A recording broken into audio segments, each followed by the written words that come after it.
मूर्ति भेद विभागिनी व्योमवद् व्याप्त देहाय दक्षिणामूर्तये नमः। ओम शांति शांति शांति। श्री गुरुभ्यो नमः। हरि ओम तत्सत्। So we were doing the towards the end section uh, of the Vedanta Panchadashi. We have finished the verse number 40th. And in the PanchaKosha Viveka, we very nicely discussed how there is a Ananya Sakti, a magical power with which this whole sansara is there, without a particular causality. It's not a material cause in the normal sense of the term, but you have to make sense of why this whole material phenomenal reality exists. And then that's how he says that you cannot see this avyakta, this unmanifest energy which enables. We just completed the Navaratris. We worship the Sakti, by dint of which the Supreme God creates this samsara. And this is not a separate individual. This is not a separate entity other than the Brahman. It is some sort of a reality which is not independent of the Brahman. And this is like a shadow which sticks to the body. It's just part of that one reality. It appears like both, as we discussed in the Shiva Sutras. Chichaya Veshitah Saktis Chetaneva Vibhatisa. Now, there was several understanding. In Sankhya also, they have one way to explain how Prakriti, which is Jada, can create. Here is saying because there is a pravesha of Chichaya, the Pratibimba Chaitanya, a reflection of that Supreme Consciousness. When it falls on Maya, if Maya is a surface, like a mirror, when it's like it sort of reminds us what we discussed in the Kashmiri Shaivism. You have Prakasha and Vimarsha. Vimarsha is self-awareness. Here it's like you know who you are by looking at your face, isn't it? Similarly, here he's saying that Brahma, when it is Maya Pratifalita Chaitanya, that is what you call Ishvara, and he creates it. And we discussed that in all detail. Now we now have understood how the Ishvara is created. Yeah. Then we have also understand how the jiva is created. Now, whether jiva and Ishvara both are real, if both are real, there'll be perennial duality. And that is what is the common balance in all religions, whether it is Islam or Christianity or several traditions of the Sanatana Dharma, where we are connecting with a personal God or a supreme divinity who was created, who is sustaining this world, and who will also dissolve and put it in himself and again remanifest. Standard narratives about how the creation has come into being. So if you look at the Ramanuja school of thought or the Dvaita, the Madhvacharyas, there's several such schools of thought in which there is a central divine figure, as in other Abrahamic faiths, who brings this whole creation. Of course, our systems are a little more sophisticated with certain Vedantic and Upanishadic insights, and maybe theirs is a much more kind of given kind of a narrative because it is really revealed to them. However, in both, you'd find that there is a kind of a supreme power who creates it. Now, what Vedanta does it flips the coin and says there is no such supreme power as such, except in your or our perspective. Depending on what kind of a perspective we are using, we would see Ishvara or Jiva. Because end of the day, it's one non-dual reality. However, depending on the vantage point, something might look like a Jiva, something might look like a Ishvara. They are not Vastutaha in reality. They are not according to the ultimate metaphysical or ontological filter, they will not qualify as reality. They are reality, they are relative realities. Relative to us, there is Ishvara. Relative to Ishvara, we are Jiva. Relative to one Jiva, there is another Jiva. But without these relative perspective coming in, it's just one undivided, undefined, pure consciousness. That is the reality. And that we are going towards in the end of this chapter because we just have three more verses. and we'll conclude it today. Therefore, Jivopadhim darshayati kosheti. So, Ishwar we understood with Maya Upadhi, that magical power, as Ramakrishna Paramahansa would always say, that Jadugar is real, Jadu is just an illusion. But he knows how it works. Mama Maya Durateya. Now, here in the verse number 41, he says, Kosapadhi vivakshayam yati brahmeva jivatam पितामहस्यैकः पितामहस्यैकः पुत्रपौत्रौ यथा प्रति. That's a very interesting story is giving. And earlier also we had discussed it. How in a joint family there is one young lady, just one young lady, sees somebody's sister, her husband looks at her as her beloved, her little baby looks at her as her nourisher, because she nourishes the baby by breastfeeding the little baby. There is a person who expects or respect as a father-in-law. There is another lady who is trying to trouble her a little as mother-in-law. And there is a sister-in-law, Nananda. Nanandati, she's never happy. Nananda, what in Sanskrit has come out of a state of mind very ever critical. The sister-in-law will find faults. And then she has her own sister, she has her own brother, she has her own parents, always concerned about her. Then she has her friends. So that one young lady is a mother, is a sister, is a friend, yeah, and she's a beloved, she's a daughter-in-law, and then she's a sister-in-law. So she's so many things to so many people, but she's actually not changing a bit. She remains that young lady. Now, from the perspective of others, they refer to as Bodhi or Bhauji or whatever, or Didi or whatever. From her perspective, she remains who she was.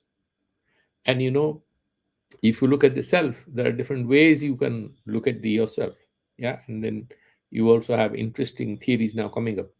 We will get into that later on. So there is a story about yourself. That's your narrative memory as to who you are, how did you grow up. That's with you. And there is this physical self, the proto self, and there is the one where moment to moment you are responding to different things in different ways, as neuroscientists are saying. So many ways in which you are appearing as a person to others. Let's look at how he's explaining. Pita mahasya ekaha. So there is a guy, let's give him a name. His name is Bob, or his name is Ram. That Bob or Ram has a son, and the son has a little baby. It could be a daughter, it could be a son. Now, in an Indian setting or Asian setting, they're living together. Or they're living separately, no problem. They are meeting once in a while during holidays. Now, Ram, as an individual, maybe let's put him in the age group of, say, 50 to 60 or 50 to 70, is there. And he has a son who is already about 25, 26. He has a wife, he has a little baby. The baby addresses him as grandpa. And his son addresses him as papa. Yeah. And you might be seeing some very funny social media videos where the little girl comes and tells grandpa, why didn't you beat my dad? Because he's shouting at me a lot. And how can I do it? Because you are papa's papa, isn't it? You are a big papa. So grandpa means what? Maybe you'll ask, what is grandpa? Grand means big. So he's a big papa. Now, actually, Ram or Bob, the individual, to his friends outside that family situation, it's just Bob or Ram or Michael or William or whatever. Within the contextuality of the little baby who's a grandchild, or in the context of his son and daughter in law, he becomes a father.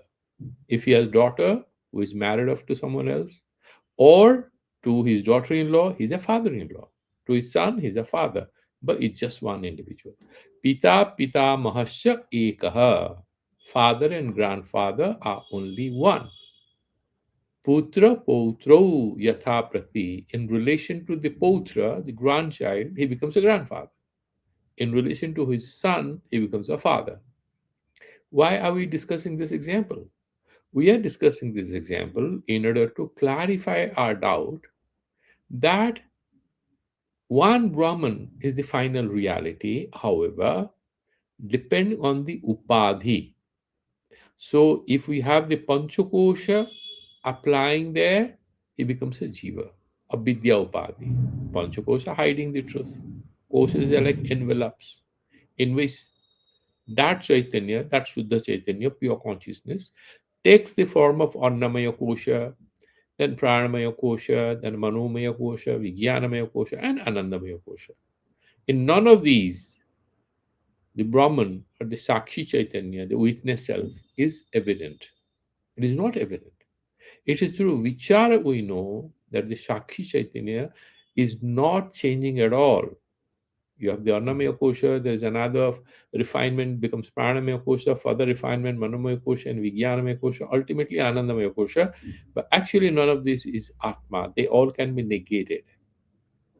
What is Nitya, unchanging? We have already discussed all that in the previous verses. That is Shakti Chaitanya, the witness consciousness. That alone is real. Kosopadhi Vivakshayam, in relation to, in the context of the Kosha Upadhi, the adjunct. Yati Brahma Eva Jivata. With Maya Upadhi, it becomes Ishvara, and with Panchakosha Upadhi, it becomes Jiva. Right? So now let's look at this text and then we will have a little more detailed discussion. Kosopadhi Vivakshayam. Vivakya, intending to say, what are the purpose of saying this? When you have Kosopadhi, it's like uh, your daughter comes to you and says, Papa, don't you think that children, when they grow up, they should have a chance to decide what they want, and they have some needs which parents often do not understand, and they need to listen to the children. There is a vivaksha. She wants something. She has to go on a holiday. She needs financial assistance from you. This is a vacation time. Exams are over. Before she joins her masters, she wants to travel a bit with her friends. What does she say? She makes a mega argument as to how only sticking to the family setup and staying with parents if it's an Indian family, otherwise she'll travel earlier. Okay, she's continued to live with parents, but she wants a holiday. Is the joke. The joke is in Indian families you have American rights and Indian support system. Children want Indian support system and they want American freedom. So she wants to exercise her American or Western freedom, or she wants a holiday and dad has to pay the bill and she has to make a case. So what is the project proposal? It starts with the rationale. And what is the rationale? The rationale is that children are growing up and they have independent needs. And independent need fulfillment doesn't lie in eating, sleeping, reading books, going to the library, and taking orders or advice from the parents. She needs to be independent, she needs to grow a little, and she needs support for that. That's how she will come around and say, okay. So there is a vivakya because of which she's telling the story. And this panchakosha, because we, in order to make sense of this phenomenal reality where we have so many individuals and we have several kinds of interactions and relations. Now we have a war, sometimes you have a conference for world peace, or you may have a yajna for world peace. We're doing prayers, then we are fighting. So many ways in which our interactions are manifesting. What are the foundation? Panchakoshopadhi. Panchakoshopadhi vivakshayam. If you have that in your mind, then that very Brahman appears as Jiva. Pita Pitamahasya Eka. However, the Brahman doesn't become Jiva. It is not Brahma Parinamavada as in Ramanuja, or so absolutely, it's not Parinamavada. It's not, of course, there is a school of thought which is called Srishti Drishtivada. Broadly, this Panchadashi accepts Srishti Drishtivada in a certain way, and therefore it's a little moderate position compared to the extreme Vedantic idealism of the Drishti Srishtivada. Whatever you see is real. So here is a kind of an intermediate position. And then when we look at it, he's saying, actually, Paramarthataya, in absolute sense, in the ultimate ontological filter, if you apply, none of these will qualify as the ultimate truth. And beautifully he says, Koshopadi Vivakshayam Annamayadi Koshanam. What do you mean by Koshopadi Vivakshayam? He's saying Annamayadi Koshanam Vicharana Vasare. in the context of our discussing different this Panchakosha Viveka you were doing, why are you doing it? Actually, to return to the original consciousness called Atma, to recover your pure identity. This identity, Swarupa Jnana. It's not identifying yourself as Mr. X who has a house there, he has a land there, he has a job there. No, beyond all this. Vicharanavasare Brahmeva Jivatam Jati. Because you might say, Upanishads, Aham Brahmasmi. Where did you get it? How can you be Brahman? You are a Jiva. He's saying, no, no. You are Brahman, but you appear like Jiva because we are discussing your contextual reality relative to who you are and relative to the fact that you are trying to think with your mind, you're trying to make sense of who you are with your emotions. In that relative, a micro mini context, that very Brahman appears as Jiva. Katham ekasya viruddha dharmakrantatvam is one reality. Why should it appear as two different things? If you are making sweets out of milk, you make sandesh, then you make rasagulla, you make the Oreo cheesecake or chena poda, whatever. Yeah, and rasavali and 4 5 dishes you can make. You can make also what is called barfis in North India out of milk only, no? But there is a similarity. They all will last for a few days and then they'll become steak. Whether you're making so sandesh or kachagola, all that are made of milk. That's quite evident. But Jiva and Ishvara are radically different.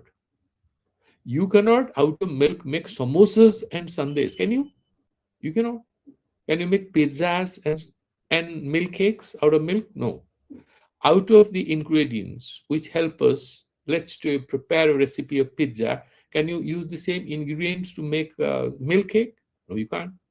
So, using the Brahman, how can we make both Jiva and Ishvara? That is the doubt of the student who is doubting Advaita Vedanta. Then he is answering the question. Aha pita iti. No, no. The pizza and the milk cake that you are saying, with your human limited eyes, you are seeing them as pizza and milk cake. But actually, if you remove these names and forms, pizza is also Brahman, milk cake is also Brahman. They are just appearances. Go deeper. If you go deeper, milk or maida or gram flour, whatever, with which you are making something else, they are some food material. And they are not permanent.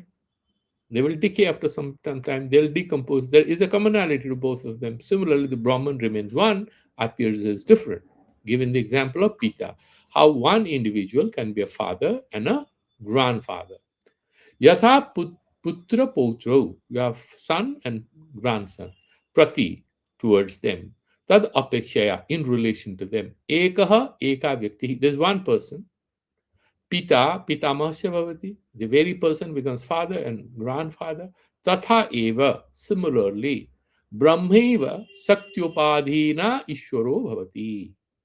Now, with the Sakti is what? Anirvachaniya Sakti, the Maya.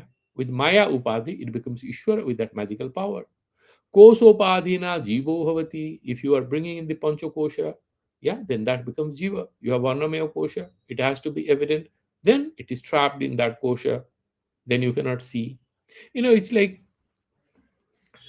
sometimes just imagine, now there are interesting stories making rounds. Now imagine if you are actually a very senior army officer, but you are deputed to a different country, let's say as a spy, and what's your job? Let's imagine you are running a tourist agency. You are a senior government officer, but you are working in a different country as what? As a tour operator. And tour operator is a very difficult job because people are going to shout at you, make different kinds of demands, especially in Asia, South Asia mostly.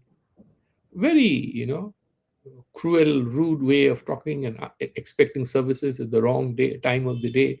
But you are the tour operator, so you have to listen to them 24 hours. You are at the desk, listen to a lot of guys. At that moment, you can't revel in what you are. You even forget that because you are playing that role 24 hours. 24 hours you are trapped there. Like in the office, you're forgetting that you have a wife, you have children. In the office, that corporate self dominates over your consciousness.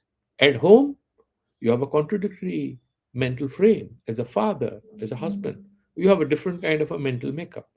Now, this jiva is similarly is essentially a mental makeup. Like you have the mental makeup of a father and a grandfather. That's what he's saying. Tathaiva brahmeva sakti upadina ishvara bhavati. When you have maya, upadi becomes ishvara. Kosha upadina jiva bhavati. Putra putra bhave na pita na pitamaha. Now that particular guy who has a lot of responsibility, I'm a father. And then daughter says, Papa, how can you do this? Your son isn't doing well. Or the son-in-law says, Papa, how can you do it? Your daughter is not doing well. Stay with us. She's pregnant. She has a little child. So you're doing babysitting. And one fine morning, what happens? Your daughter-in-law, your daughter and your son-in-law, or your son and your daughter-in-law with their baby, they were with you for 3 months during vacation. Now they want to rejoin their jobs and they're going, they'll rely on the grace and other arrangements. They cannot stay furthermore with you. Or you had gone from India to look after your daughter or your daughter-in-law, and after 6 months they fire you. Fire you means you're coming back to India. The responsibility is over. And when you're back, whether it's Bhubaneswar, Calcutta, or Delhi, you both husband wife together, you suddenly feel very lonely, but you're also free. No such responsibility. On a phone once in a while, till the baby is a little big, there's no one to address you as grandpa. But then the son calls maybe once in a week. You again become your normal self. Yeah. So you go to your club, you go to a temple, you get into your friend circle. It's a different self. Similarly, he's saying, without that upadhi, there is no father, there is no grandfather. Similarly, there is no Ishvara, there is no Jiva. Tathaiva Sakti Upadhya Bhave na Ishvara. You remember that Maya Upadhi, Brahman becomes Brahman. There is no Ishvara. Koso Padhya Bhave na Jiva iti bhavaha. And if you remove that PanchaKosha Upadhi, there is no Jiva. Yeah, so that is very interesting. Now, let's further analyze it a little, you know, delve a little deeper to find out exactly what is intended here. And then we'll go back. So, the interesting thing here is two, three things here. They are using na vastutaha brahmano jivatvam ishwaratam va asti iti bhavaha. Vastutaha. Vastutaha is what? In truth, in reality. Yeah. So, it's neither Ishvara, neither God, that Abrahamic God or the Hindu God or the Islamic God. Neither Allah, nor Jesus or Father or Holy Ghost. These are all upadhis. Or Vishnu or Shiva or anything. No, these names, remove them. Yeah? So, Sakti Kosha Avivakya. If you remove the Sakti and Kosha, that Vivakya, that relative pressure on that absolute undefined reality, because of that pressure of relativity, that reality, it's like space is there, cosmic space. Then suddenly I show you this tiny pen and I would say this is pen space. Pen is an adjective, space remains space, but it becomes pen space, as if it's an independent space. See, the pen space is moving, space doesn't move. It appears as if it's moving. Similarly, the Brahman also appears Dhyayatyeva Lelayatyeva, as if it's moving, as if it's made. No, it doesn't do any of these. Yeah. Therefore, this Pita and Pitamaha, these are essentially Upadhi Sapeksha. The word Sapeksha is very, very interesting here. The Sapeksha word is essentially, if you look at it, uh, in very brief, in Brahman, there are two adhyasas, two superimpositions. One is Maya Upadhi, the other one is Avidya Upadhi.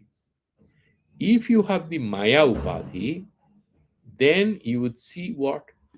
You would see all this Ishvara, you would see Allah, you would see Jesus.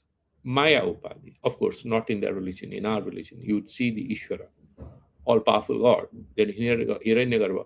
Brahma, Vishnu, Maheshwara, according to Vedanta, are at a lower level of the absolute reality. If you have the henotheistic perspective, Shiva in Shiva Purana is the absolute God. Devi in Devipur Bhagavatam is the absolute God. Any particular Purana you pick up, that particular deity is the supreme God. And it's a very interesting thing that democratizes the whole thing. There is no hierarchy as such. Yeah. So the critical thing here is, what is this picture? How do you make sense of it? Sapekyatum is anya apekshaya bhavat sambandha matra kalpitam swatantram na. This particular relativity or relationship that you are imagining is essentially a superimposition. It's imaginary. You become a grandfather because there's a little baby who addresses you as grandpa, as nana, as dada. Just because somebody is addressing you as that, that's how you are assuming that social identity, emotional identity. Yeah, without the baby grows up, you still remain the grandpa. But when you go back to your wife, you go back to your friends, you are not going there as grandpa. You're going there with the consciousness of a free adult individual. And then, what do you mean by abhivakshane that we discussed? If you remember that vivaksha and then you get rid of it through viveka, viveka drishtya nirasha, that is upadityaga. Why? Because we were also discussing in the previous class, how do you do this nirasanam, the avidya? How do you throw it out? How do you push it out? In Bhagavad Gita, we have discussed this. He's saying agriya vidya with very shukshma bichara, you can't do it because it's not a physical entity. You'll flush it out. You're cleaning your bathroom, you're cleaning your drains. Can you clean your consciousness like that? You cannot clean up your consciousness like that. There are different stories how to do it. So they would say, okay, you do Nirodha Samadhi, you get rid of these layers and layers of remembrance of who you are. Get rid of them. They are not real, they are false. Actually, the power of Vedanta to my mind lies here. And with that, we'll conclude today. That is the critical, you know, notice served on us. In psychiatry or in psychotherapy, there is a word called CBT, cognitive behavior therapy. So you are essentially trying to alter your cognitive behavior, how the mind behaves, how does this think, how does it, and then if you start doing it, instead of going to past and how you evolved and all, then you can stay and waste lots of time never getting into one particular cause because of whatever problems, emotional or social, you're facing today. But if you look at how your mind is functioning, so what is that CBD? A kind of self-analysis where you are essentially challenging yourself to analyze, is that true? You're angry with somebody, he's evil, he's after my life, right? And then you're analyzing, is that so? What about these situations where that fellow came and helped you? So when you are trying to do this and you analyze, you are removing a load of misconceptions. Buddhists call it dusting the mind through meditation, through analytical meditation. Vedanta and Buddhism both prescribe Advaita Vedanta. They prescribe this analytical meditation, that vicharatmaka, viveka. That through this viveka only we are trying to discard loads and loads of garbage to which our minds are home. And interestingly, in contemporary lives, 90% of these people, all of us, have some degree of ADHD because of social media and this and that. So it's kind of it's pulled from 20 sides. Kathopanishad says that you are the Rathi, you are sitting there, your Sarathi is your intellect. And yeah, and he's holding the reins. Reins is the mind, manas. And the indriyas, gyanendriyas, karmendriyas, they are like these horses. So you have to control these horses, your sense organs, using your mind with your intellect. And then you, as the Rathi, would be able to move in a positive direction towards your destination. That means we can achieve. Now, the problem is we know where to go, but the horses are not in our control because the guy who is holding the reins is also absent minded. What Broughton Russell said all the time, we are distracted from distractions by distractions. So we are all over the place. Vedanta gives us a handle then to be a little more reflective, not close our eyes and then go to a state of meditation. Then your one phone call, you are back. Your daughter is angry, your wife wants something, and then you are back to the humdrum of life. So we might do a lot of upasanas, we might do a bit of silent meditation. What Vedanta says, all this will give you temporary relief. But the permanent relief will come if we are able to actually transform the way we understand, we see, and then that will slowly guide our behavior as well. So it's just not intellectual understanding that Atma Sakshatkara or epiphany or self realization is essentially a radical. It's not a radical means one time. It's a slow, gradual, and effective transformation in our consciousness in the way we think. And this process of this Brahmakara vritti, when we discard everything and continue to meditate on what is our true nature, then we slowly recognize our Swarupa. And that would become liberating. That's what we are going to conclude with in the next verse. So the Sapekshatvam we understood, and there are a couple of these. What do you mean by this Putra, the Sapekshatvam? So Pitrutva is possible if Putrutva is there. If there is a son, there is a father. If there is a grandson, there is a grandfather. That is the relativity there. And what do you mean by Jiva and Ishvara and how they are Sapeksha? So Jivatva is Avidya Sapeksha. Yeah, Jivatva is kosha or avidya sapeksha. Jivatva. We are animals or human beings because of this avidya, ignorant, inability to realize our pure nature. Apeksha. And Ishwaratva, Sakti Upadhi, Apeksha. So you have this Maya Upadhi. Maya Upadhi Sapeksha is the Ishwaratva in us. However, are they real?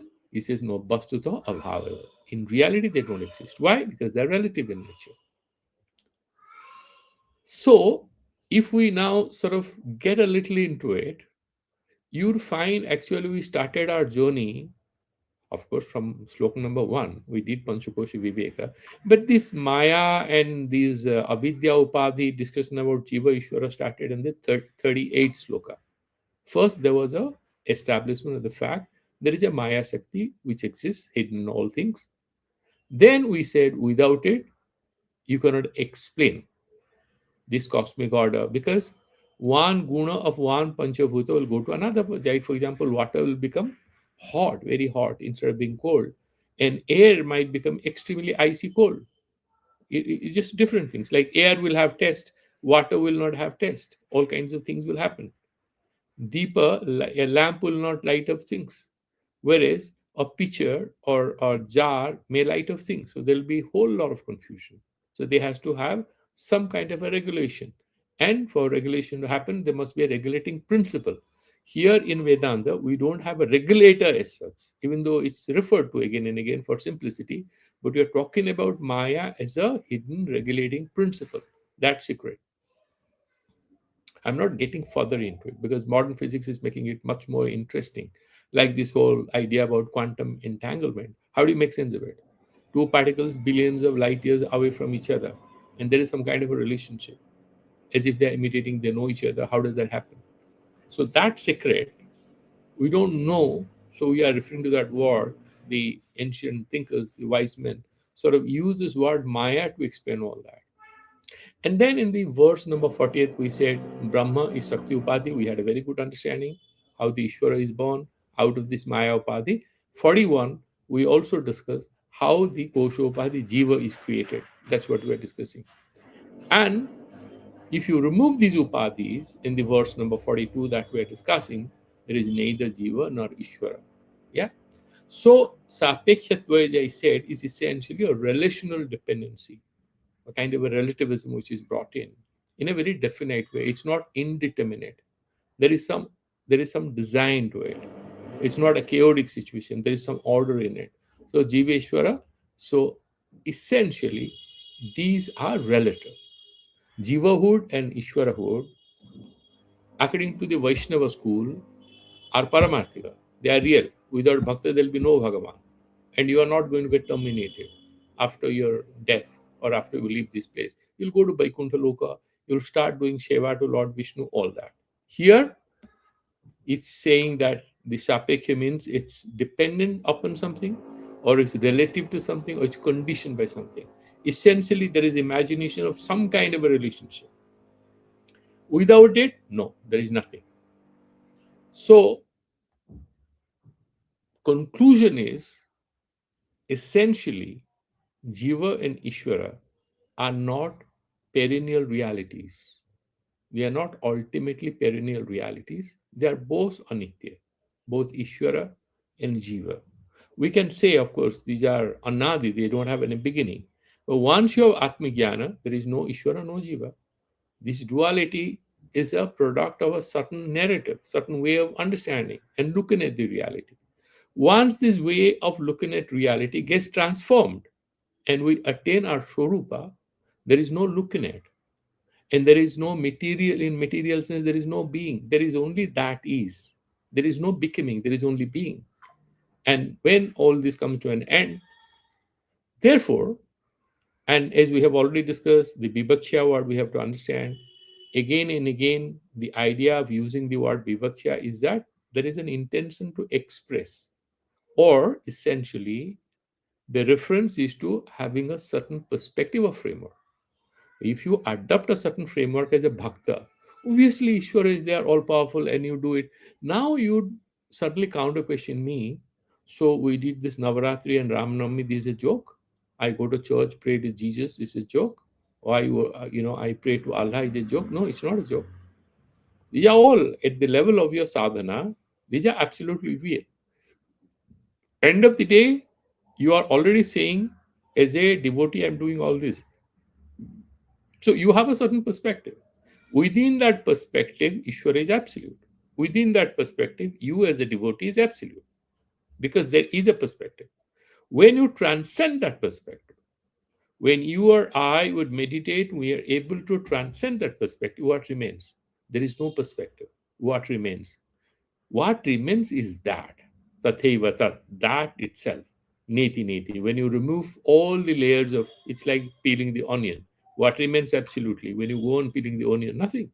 And that is, it's not nihilism. It's not nihilism. That's absolute. So it's essentially a discussion of, now, one is reminded of, you must have seen in management training programs, they would show you a picture in order to find out whether you are positively minded or negatively minded. From one angle, this picture, I wish I had that picture to show it to you. You can just Google and find that there is a picture where you would find an 80 years old lady, you know, wearing a hood, and she's there, very old, with big nose, and the chin is coming out and shrunken. And then from another perspective, same picture, you have a beautiful young woman. Or the famous, Ludwig von Wittgenstein, the great German philosopher, we can say English, he wrote in English. So he wrote that very famous book called Philosophical Investigations, where he gave the example of duck and rabbit. You must have also done that in management training programs. So, the duck, and then how does the duck look like? So it has this beak coming out. Yeah. Then you suddenly twist it, the ear is round, it remains the same. You twist it, the what you see is the beak of the duck suddenly appears like the ears of a rabbit. So the duck becomes the rabbit if you just twist it a little by 90 degrees. So this is that duck rabbit analogy. That means what? Depending on your vantage point, how are you looking at it? So you have these visual illusions. Now, these visual illusions are examples which explain that what we materially see, verify as valid reality is actually, in fact, dependent on how we are looking at it. It is dependent on our perception. Yeah. So when you have the Shakti framework or the Maya framework, when it is operative, you have Brahman. When you have the PanchaKosha framework, there is Jiva. When we remove this perspective, what is the Brahman? When you get rid of all this, when you realize these frameworks are very limited, you have that Nirguna, Nishkriya, Nishala. Yeah, that's Suddha Sattva, that's Suddha Brahman, Nirguna, Nirakara. That is how you are looking at it. Now, as I clarified it, this is not a nihilistic thing that, it's like nothing is there. No, no, absolutely not. When we have this vichara, when we have this viveka, Brahman, some people say the sansar will vanish. When you have Brahmagyan, no, it will be there. So in this particular Panchadashi perspective, Badhita Vritya, you would see it's like a stick you dip in water because of the laws of refraction. It looks like bent a little. Now, once you have studied physics, you know how it is. Will it look straight when you dip it in water? No, it will look bent, but you know it's straight. Somebody challenges you, you pull it out and show him it's straight. Similarly, after we have Brahmagyana, we will still be interacting with other people in samsara, but Vadhita Vritya, we know what is the reality, but we'll be dealing with it. We'll be dealing with the phenomenal reality, keeping in mind the absolute reality. That is the trick given in the Vedanta. So that is that ultimate silence which sort of sits at the bottom of all this, and that silence is that luminosity, that consciousness on which everything else is.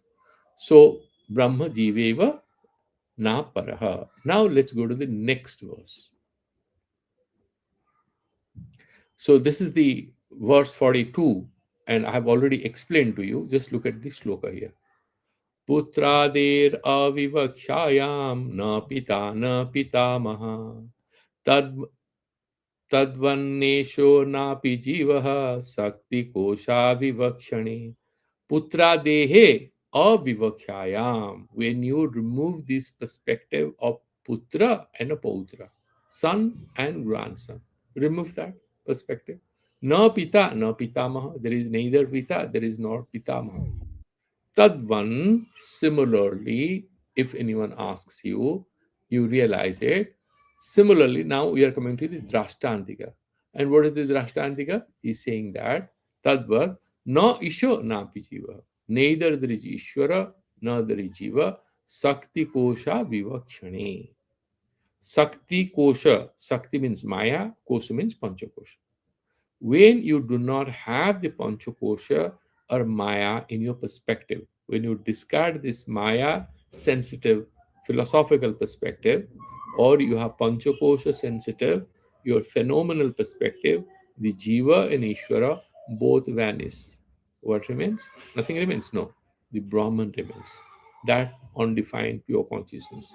Spashto artha evam Jiva Ishvara Vyavahara Vedaha na Vastutah Brahmana Jivatvam Ishwaratvam ba asti iti bhava. Vastutah, neither there is human beings nor there is God.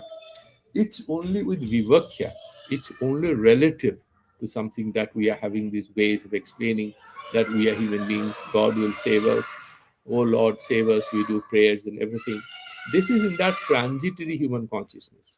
When we transcend it, there is neither Jiva and there is neither Ishvara. This is how is the verse number 42. Now we'll go to the last concluding thing. So it's, the 42 is a negation of this phenomenal world, saying that this phenomenal world is essentially a product and it is relative to our perspective. It's not absolutely real. Having said that, is there anything? What is the benefit of doing this PanchaKosha Viveka? We discuss a lot throughout this chapter. What is the benefit? Is there anything? Now comes this whole moksha thing. He's giving PanchaKosha Viveka Vivechana Phalam prosauti iti. Now he is giving, explaining, preparing, also, sort of praising what are the benefit of all this. I have not shared, I'm so sorry, I have not shared the page. Let me share the page so that you can see. I forgot to do that. Sorry for that. So, with the verse number 43, Ya evam brahma vedesha brahmeva bhavati swayam brahmano nasti janmataha punaresha na jayate. Ya evam brahma veda. The one who knows the Brahman like this. Ya evam brahma veda. Yaha purusham, the person who panchakosha viveka prabham brahma veda. He knows. That means Panchakoshatitaha avastatraya sakshi Sachidananda Swarupaha. He knows this. Panchakoshatitaha, transcending these five layers, five appearances of that pure consciousness. When he knows that, Esa Swayam Brahma eva bhavati, he becomes Brahman. Really? That means we are going to have a golden body and maybe beautiful eyes and will become 8 feet tall or 20 feet tall, something like that. No, no. There is no change in the material frame. And there is no material change in your consciousness. There is one catch here. If you look at Sri Aurobindo's philosophy, he talks about transformation of consciousness. He's talking about transformation even of the biological frame, transformation of the cells he's talking about, because every damn thing has consciousness. You might say that he was a little influenced. Some people are saying that there was a bit of influence of the 19th century and early 20th century Western philosophical ideas of Darwin, of Nietzsche, and all that. So he talks about involution and evolution. So God, if you also see the bit of it in Hegel. So what is God? March of God on earth from knowing nothing to absolute knowledge. The idea. He doesn't have Brahman. He is using the word idea. Idea is moving from knowing nothing to absolute knowledge. Compared that, a lot of people have now books have come. Yeah. So there is a uh, person in Delhi and another person. She has written a beautiful book called Hegel on India, and she has given evidence as to how he, sort of lampooned and made fun of repetitive ideas in the Sanskritic texts. However, he was heavily influenced by the Sanskritic Upanishadic ideas, who by then had been translated to German. He read through these, and he was most likely influenced. He never expressed his allegiance or obligation to quote that I am borrowing this idea, but he uses the word idea, moving from knowing nothing to perfect knowledge. So there is a certain evolution through a process of dialectics. So you have thesis, antithesis, and synthesis. He gives a certain theory. Sri Aurobindo gives a different idea. He's saying, why should, say, for example, idea move from knowing nothing to absolute knowledge? How that state of knowing nothing came. So Sri Aurobindo gives the idea of involution. So the absolute all-knowing God, or that all-powerful luminous self, now has to first manifest as that knowing nothing state, which is avidya, and then there is gradual transformation. So it's Leelavada. This is an eternal play of the Supreme. He sort of gets into a material frame and then transforms the reality. So in that sense, Sri Aurobindo is sensitive. He's not rejecting the sansara as a joke. He's saying, no, this is an intermediate reality. We all have to work together to transform it, not through material means, but by transforming our consciousness, by revolutionary change in our consciousness through our spirituality. Different school of thought. Vedanta, much more straight and fundamental. He's saying, no, no, it's not about transforming the material nature or anything. This material nature or envelope that we are talking about is just a means to getting that absolute understanding of who you are, and you are not the material frame. And you have not actually decline from that state of absolute knowledge or absolute self awareness to a state of ignorance. You have not descended so that you have to ascend. There is no descendance and ascendance. These are all imaginations. The absolute truth is, he would say, ultimate Vedantic idealism is you are never born, you are never going to die, because as Akasha, you break the pen space dies. Space was never born as pen space. So you break the pen space doesn't die, space doesn't die. It's a game of language that the pen space is moving.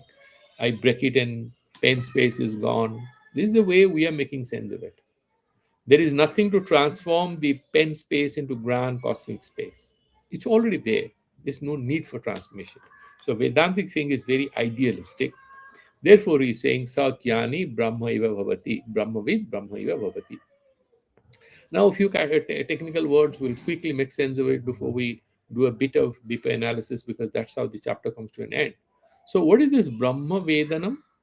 How do you know it? He's saying PanchaKosha Viveka Brahmana Sakyatkar. When you do PanchaKosha Viveka, then you will have Brahma Sakyatkar. And then how do you become Brahman? Aham Brahmasmiti Sakshatkar. That is that Tadatmya Vritti. You realize, oh, I am that.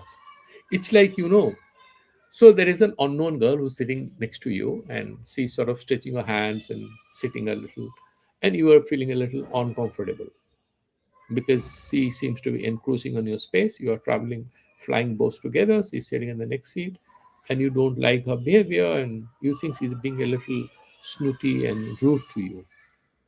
After some time, you suddenly start talking, or she opens, or she's looking at something, and suddenly in your cell phone you see a picture and you recognize she's one of your aunts, and you suddenly ask her, who is this lady?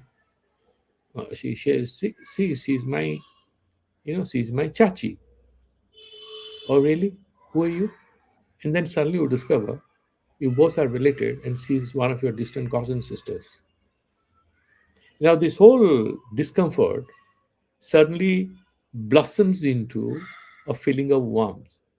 She was also not feeling a little disgusted about you, maybe. You're feeling a little disgusted about her, and suddenly it transforms because you know you are actually, distant siblings, your cousins. So you talk nicely and you say, where are you going, what you're doing, and suddenly that apparent stressful enmity or whatever you call it blossoms into a relationship of warmth. And then she'll get up and go, neither that enmity was real, nor the warmth is real. What is ultimate real is that we are just like bubbles, but the ocean is real, the Brahman is real. All else is our set of appearances through which we are moving as we live this life. Now, that is what is Brahma Eva Bhavati. That is what it means. And you are never born. Why? Because Brahman is Anadi Ananta. Desha Kala Vastu Paricheda Sunya. We have already discussed this. Once we have PanchaKosha Viveka, you know you are not PanchaKosha, then you know your Swarupa is Anadi Ananta. Then you become Sachidananda Surupoham Shivoham Shivoham. That is how you are never born. Why? Who can be born? The one who identifies with the Sukshma Sarira. The Sukshma Sarira again travel and be reborn. You discard both physical seat and the Sukshma Sarira and everything. What remains? Is that pure consciousness? Now, there are a lot of Shruti Pramanas, never Upanishadic statements, like Brihadaranyaka Upanishad says, Brahma Bhavati Ya Evam Veda. That is in 4.4.25. And Munok Upanishad says, Brahma Veda, Brahma Eva Bhavati. One who knows Brahman becomes Brahman himself. Doesn't become he's all powerful God who can do anything for you. It's only a new consciousness in which he starts living his life. Na jayate mriyate va vipashyat in Kathopanishad 1 to 18. And Panchadashi, we have already discussed this. Now we have another 8 minutes. So let's do a bit of deeper analysis. What do you mean by Ya Evam Veda, the one who knows this?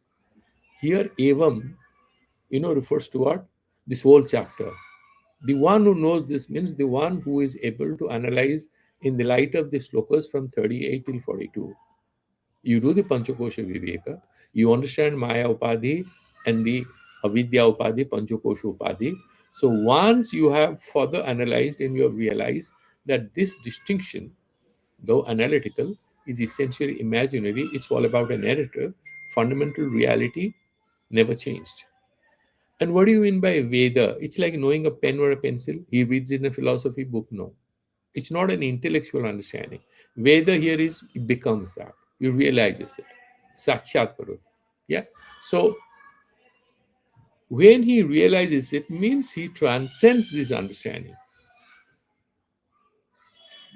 Now there is a lot of research going on as to how Ramakrishna's understanding of Vedanta is different from Sankara. There's a bit of controversy.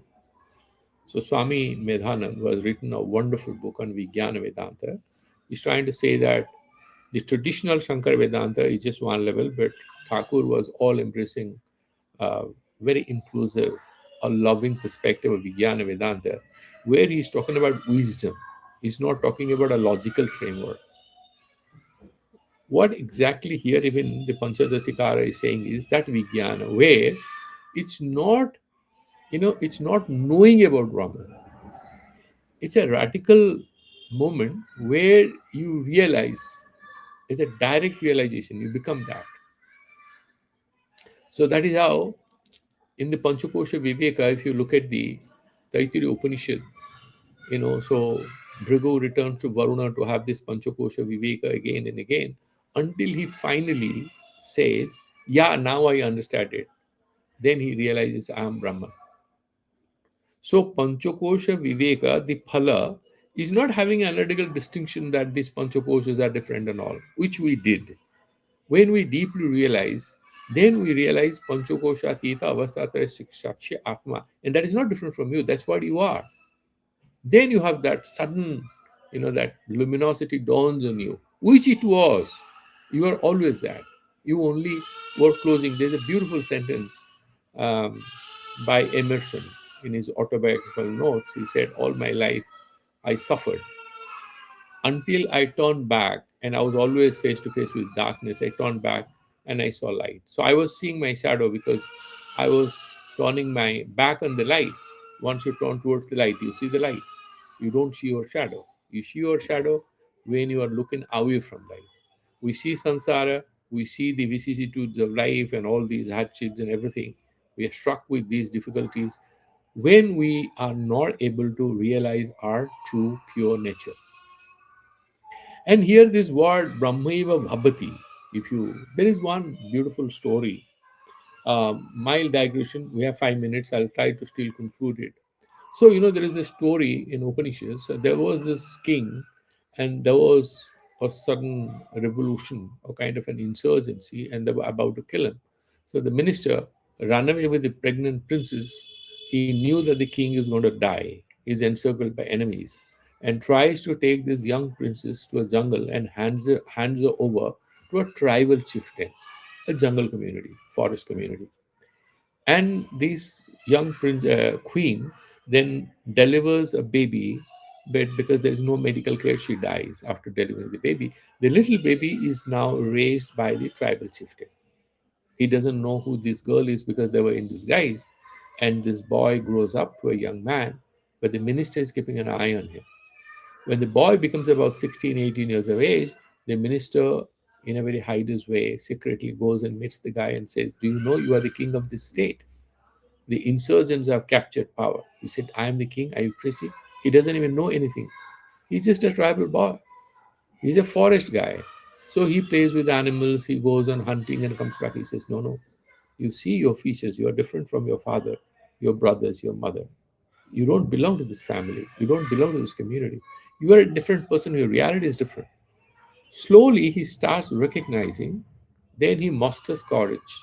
He raises this forest community guys, raises an army, and attacks his own state. His own state is symbolic representation of this whole egoistic empire of the ego. He attacks it and recovers the reins in his hands and becomes the emperor again. So here essentially Swarupa Darshana. The minister doesn't turn this tribal chieftain's son into a king. He was a king. There was only that Swarupa Prativijna. You realize who you are. That is what he's trying to say. That you recognize your reality.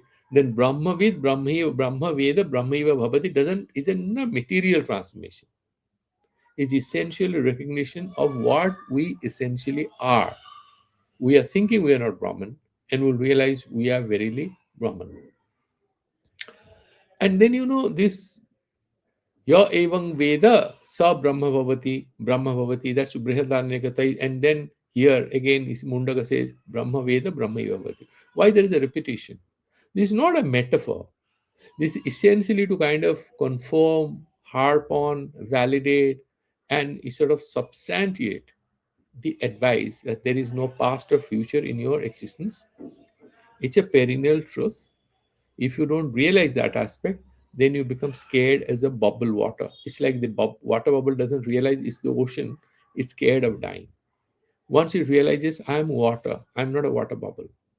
I'm neither water nor I'm neither water bubble nor the ocean. I'm water. Then it loses all fear. Similarly, when we realize we are verily Brahman, that is our Swarupa, then these whole engagement with the ephemeral, phenomenal, transitory realities will continue without affecting our self realization.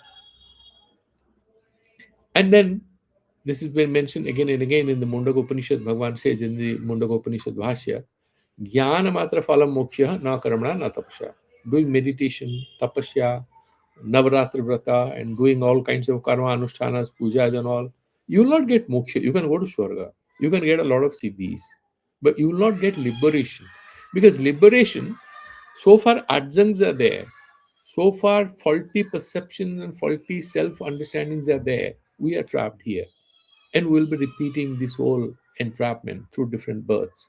Once we realize we have no beginning, we have no end, we are that perfect reality. This is just not a self delusional thing. It's through proper vichara when you are convinced about it, then everything sort of goes out of it. Yeah. So this becomes so distinction between different other theories of self recognition and the Vedantic self recognition is this Here is your Swarupa. You're not recognizing as a man, as an Indian, or this or that. So then there is no birth. Why? Because Brahmana jo janma. And you are that thing. Once you realize, you become that. So birth belongs to Koshopadhi. You know you are beyond the koshas. So where is your birth? This is so. For example, if you look at the Kathopanishad, what did it say? Na jayate mriyate va vipaschit. The wise is neither born nor it dies. Nayam kusasit na babhuva kaschit. Nor it was there. It was never born. It is never going to die. Ajo nityah sasotoyam purano. It's eternal. It's without a birth, and it's perennial. Na hanyate hanyamane sharire. Body can be born. Body can die. It can be male, it can be female, it can be fair, it can be dark, it can be fat, it can be thin. Atma is not touched by any of these. And who is the one who is able to do it? Vipashit. So the difference between the Vipashit word and the normal colloquial understanding of Jnani or a knower, the knower could be cognitively